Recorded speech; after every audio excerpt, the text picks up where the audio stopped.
right, league members, coming in at number 2, we have Lester Louis Delane, Lester Tojo.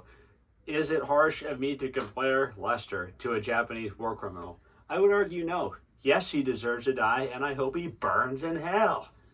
Now, that being said, this is not an anti-Raiders conspiracy theory that Lester is number 2. I truly believe that Nate Solly has a better fantasy football team than Lester, although I don't think it's very close. Lester's kamikaze tactics have been working recently. I think the loss to Ajit really got his season jump-started. After that happened, he seems to have been unstoppable, and his faith in the 49ers in particular has really impressed me. When everyone else was avoiding 49ers because of inherent biases, Lester was seizing the opportunity.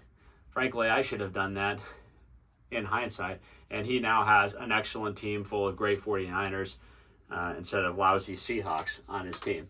Now, when you look at Lester, his best pick, you have a lot to choose from. A.J. Brown could easily be there. Getting that type of wide receiver production, as Brown, I believe, was the 6th or 7th receiver taken in the draft, pretty amazing. He overperformed his draft slot by quite a bit, honestly. And then, of course, you have Deebo Samuel, who was 39th overall. Fantastic season and absolutely getting hot at the crucial time. But and to give it to David Montgomery all the way down at 67th overall to get the kind of production. Montgomery, when healthy, averaging about 15 points per game. He has been so solid, such a rock. Basically, the theme of the last 2 years is draft the Lions goal line running back and you will be rewarded. Jamal Williams was amazing for me last year, and now we have David Montgomery taking over with that role. That being said, the worst pick, this is kind of splitting hairs. Lester's draft, honestly, probably was the best, most mistake-free draft in the league, and it hurts me in my soul to say those words, but it's true.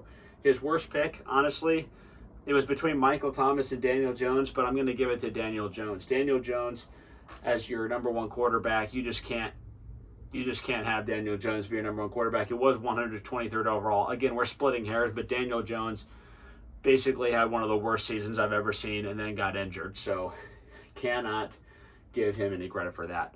When you look at the outlook, the team has to be heavily favored against Nibs Payton and the Denver Broncos of this league this week. You could argue this team should be first, but you piss me off constantly along with everyone else, and Solly always says nice things about me, so that definitely factored into the decision, and I'd be lying if I said it didn't. That being said, even though you do like pissing everyone off more than you actually like winning, you might end up doing both this year. So congratulations on the season so far, and we'll see if it can continue. That being said, there's no hiding who number 1 is, so we'll get that to you right now.